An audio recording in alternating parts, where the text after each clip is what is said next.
Bienvenidos a nuestro podcast del Club de Niñas para las Niñas de la Unidad Educativa Rosario Sánchez Bruno. Mi nombre es Yulisa Bajaña, Valeria Bowen, Brittany Coca, Daniela Arauz, Roberta Mora y Yuli Figueroa. y nosotros somos las voces de los inocentes. y queremos hacer visible lo invisible. Hoy vamos a tratar un tema muy importante, como lo es la erradicación del trabajo infantil en el Ecuador. En este podcast vamos a ver las diferentes perspectivas de este específicamente tema. Del por qué sucede este tipo de casos, del por qué lamentablemente cierta cantidad de niños se ven obligados a trabajar, que en vez de despertarse todas las mañanas e ir al colegio o a la escuela, se despiertan con el fin de llevar a sus hogares comida o alimento. También saber que este es un tema con el cual todas estamos familiarizadas, ya sea que nos haya pasado a nosotros mismos, a familiares cercanos, o simplemente fuera de nuestras casas o incluso las calles. Bueno, yo siento que para entender el tema de trabajo infantil en las niñas hay que dividirlo en 3 factores, que sería el de la educación, el de la salud y el de los derechos. El de la educación porque cada día que la niña trabaja es un día perdido de conocimiento. Y yo siento que la mayoría va a pensar y decir, ay, es solo un día, o sea, ¿para qué? Pero si lo vas acumulando día tras día, se vuelve un infinito de vacío en su cerebro, ¿ya? Entonces, aquí lo quiero unir con el factor de la salud, ya que no solo es la salud física de que sufrió una carga pesada y que por eso se dañó la espalda o algo así, sino que también es la salud mental, ya que la niña en algún momento va a crecer y se va a dar cuenta por sí sola que ella perdió toda su infancia por estar trabajando. Entonces se va a comparar con otras personas y va a decir por qué yo sí y por qué yo no. Entonces va a tener una lucha, es porque perdió el derecho a la educación y a la infancia. Entonces es algo que no solo le va a afectar a ella, sino que se va a ir de generación a generación, porque esa niña que en algún momento va a crecer va a formar una familia la cual no va a estar con unas bases fuertes porque ella en ningún momento tuvo una infancia, no va a saber qué es ser niña. Entonces ella va a empezar a normalizar cosas que están mal, por ende su hijo también lo va a hacer, de ahí su nieta, su bisnieta, haciendo que se vuelva una comunidad ignorante. Entonces eso es lo que vemos hoy en día reflejado en las personas y en especial en Ecuador, ya que somos uno de los países con más situación que hay de trabajo infantil en niñas. Con esto hablamos de que, como menciona, es una cadena. La erradicación del trabajo infantil requiere un esfuerzo conjunto. Primero, garantizar la educación gratuita y de calidad para que los niños tengan oportunidades reales. Segundo, ayudar económicamente a esas familias más vulnerables para que no dependan del trabajo de sus hijos, porque no es justo. No es justo obligar a un niño que debería tener una infancia, que debería estar estudiando, aunque muchos niños pues no les gusta porque no lo valoran. Son personas que aún no entienden lo importante que es la educación. También las empresas deben asumir su responsabilidad, asegurando cadenas de producción libres de explotación. Y las comunidades pueden colaborar, vigilando y denunciando casos. Finalmente, los niños rescatados que necesitan apoyo psicológico y cuidar para reconstruir su futuro. Bueno, justo como lo mencionaba mi compañera, en Ecuador la explotación infantil es una realidad muy alarmante. Se ha comprobado que en el 2024 el trabajo infantil subió un 37%, dando a conocer que más de 370,000 niños, niñas y adolescentes están involucrados en actividades laborales. Centrándonos un poco más en las niñas, se ha comprobado que las ponen a trabajar en áreas rurales, haciendo servicios de agricultura, lo que les da a ellas, les impide, mejor dicho, tener una educación. Eso, justo como lo decía mi compañera, afecta a la salud de una manera terrible. Y no solo eso, ellas también están expuestas al acoso, a la violencia, al maltrato, que es algo que no debería vivir ningún niño ni ninguna niña. Y exactamente, si nos ponemos a pensar que esto realmente no simplemente se queda en la niñez, sino que se comparte en todas las etapas, en la niñez, en la adultez, en la adolescencia, incluso en la vejez. Por ejemplo, cuando son niñas, se ven obligadas a dejar atrás su diversión o incluso el juego. Cuando son adolescentes, se ven obligadas por completo a abandonar los estudios, y ahí es donde se interviene en los sueños de estas niñas, donde se los cortan por completo. Esto se va arrastrando hasta su adultez, que es cuando ellas no reciben oportunidades en los trabajos que realmente se lo merecen, y ahí es donde empiezan las carencias.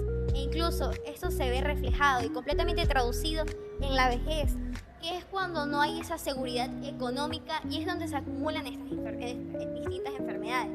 Por eso es importante que las niñas crezcan en un entorno sano, saludable, donde se sientan seguras, porque es desde ahí donde ellas empiezan a ver todo el valor que ellas tienen, todas esas capacidades que pueden ir desarrollando a lo largo de su vida. Con esto decimos que sí, en realidad el poner a trabajar a un infante, a una niña, no es justo, porque simplemente están saltándose una etapa, están saltando esa parte de diversión, esa parte, como mis compañeras decían, la infancia, algo que todo niño debería tener, porque es un derecho, ese derecho a jugar, ese derecho a la educación, a la salud, a experiencias. Son experiencias de niños chiquitos que no van a tener, que no están privando a esos niños de poder tener sus propias experiencias, de poder formarse, formar esa personalidad, ese niño interior que toda persona tiene. Hasta un adulto puede sacar incluso a ese niño interno que tiene para jugar con los niños más pequeños, o incluso con los animales. Muchas personas obligan a estos niños, a estos infantes a trabajar, no están permitiéndoles tener esa sensibilidad, no están permitiéndoles tener esas experiencias y esos valores que se ganan en la infancia. Bueno, ahorita con lo que menciona Roberta, yo siento que todas tenemos acceso a redes sociales.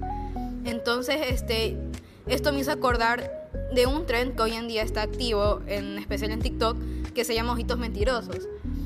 Yo siento que ese tipo de videos resumen todo lo que estamos tratando ahorita, ya que mencionan el disfraz que deben tener las niñas en las calles para no ser lastimadas, para no demostrar esa fragilidad a través de la carita de payaso. Porque inclusive yo me acuerdo de un video que era en el caso de dos niñas, que eran hermanas, que eran cuidadas por una abuelita. Ellas tenían que salir a trabajar o a conseguir dinero de cualquier manera. Entonces ellas el primer día recurrieron a robar, pero vieron que no alcanzaba. Entonces hicieron las típicas maniobras de payasito en los semáforos, hasta que por milagro consiguieron dinero, ¿ya? Pero lastimosamente cuando llegaron, la abuelita estaba muerta. Entonces, si unimos todo esto, nos damos cuenta de todas las cosas que se pierden por salir a trabajar. Se perdieron en este caso el cariño de su abuelita, el que es sentirse amadas. Es muy lamentable escuchar este tipo de casos y se me ocurren algunas formas de poder ayudar, como por ejemplo denunciar estos casos, apoyar programas de educación y capacitación para niños y adolescentes, o también promover conciencia sobre los derechos de los niños y los riesgos del trabajo infantil. En este caso yo voy a enfatizar mucho el caso de las niñas. Como mencionaron mis compañeras, ellas muchas veces salen a trabajar a las calles, lo cual es claramente incorrecto. ¿Por qué? Porque se sienten con tan poca seguridad que prácticamente las personas mayores, los hombres mayores, pueden hacerle cualquier cosa a esas niñas, lo cual sus padres no se darán cuenta. ¿Por qué? Porque quizás están en su casa cuidando a sus hermanos, por ejemplo, y a ella le tocó ir a trabajar, descuidando sus estudios, su adolescencia, su niñez. Bueno, ya resumiendo un poco todo lo que hemos hablado cada una, que hemos dicho nuestras opiniones y en sí, yo creo que el punto más importante es concientizar sobre este tema. O sea, no solamente como dejarlo aquí, dar puntos, sino realmente ponernos a pensar en lo que esas niñas viven cada día en la calle y todo por lo que tienen que pasar. Somos humanos y, como lo mencionaba mi compañera, tenemos derechos. Entonces es muy muy importante que si nosotros tenemos la oportunidad de aportar para que eso disminuya año tras año, lo hagamos. Denunciar, apoyar a esos adolescentes y a esas niñas que están en las calles y no tienen a dónde recurrir. Exactamente, y por eso es importante que si una niña está siendo víctima de aquello, o incluso si somos testigos de que esto ocurre, es importante no guardar silencio. Podemos acudir a cadenas nacionales como la INAPEN o incluso a organizaciones internacionales como la UNICEF que se encargan de proteger los derechos de los infantes. Es importante recordar que no se le puede dar esta carga que no se tienen que llevar las niñas, porque en esta etapa es importante recordar que ellas son libres de soñar, de crecer con un hogar donde las valoren, porque si desde hoy les empezamos a cuidar, estamos asegurándoles un futuro digno y lleno de oportunidades para ellos.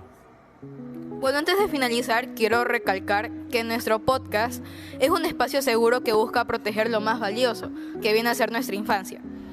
Entonces, con esto nos despedimos. Yo soy Yuli. Yo soy Daniela. Yo soy Valeria. Yo soy Yulisa. Yo soy Brittany. Y yo soy Roberta. Y juntas somos Las voces de los inocentes.